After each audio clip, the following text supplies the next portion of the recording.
lagyan natin ng hose clamp mga ka-hops. Ito yung hose clamp natin. Lagyan natin to para ito kasi yung intake ng makina natin sa cooling system nya.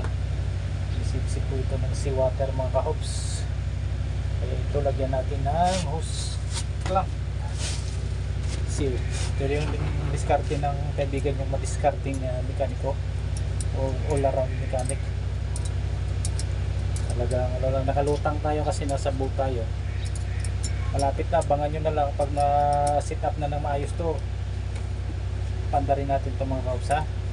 Manood kayo para kahit pa paano matuto kayo kung ano maging mga diskarte ng mga katulad namin mga madiskarting mekaniko.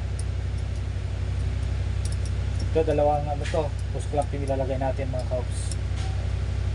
Yan, dalawang hose clamp. Kailangan dito mga kaups nakapix talaga to kasi ito yung suction ng tubig. Pag kunting lang, pag maluwag siya, hindi siya makasip-sip kasi ito yung suction kumbaga inlet niya.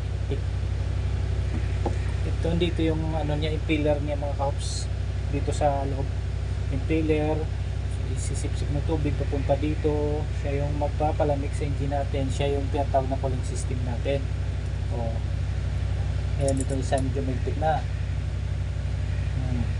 Itong isa naman itabi natin para swak mga ka-hops. Ito yung impeller natin para sure tayong hindi mag-overheat yung engine natin. Kasi hindi naman ito talaga yung formal na yung natural na washer mga ka-hops. Ito ay isang boat. Kaya nga lang pina-repair yung washer natin. Kaya dito muna temporary para makapag tuloy-tuloy ng operation kasi sayang din naman na hindi siya magamit. Masisira lang pag lalo matagal na hindi magagamit yung engine. Ito bagong pintura. Ito yung mga pusko nung nakahanap napuno ng kalawang. Yan, sa ngayon pininturahan na para magmakagwapo. Oops. Ilipat natin dito mga kaups sa baba kasi nakakainan na sila Kaya abangan nyo na lang, stay tuned na lang, subaybayan yung mga video ko mga kaups para ma-update kayo.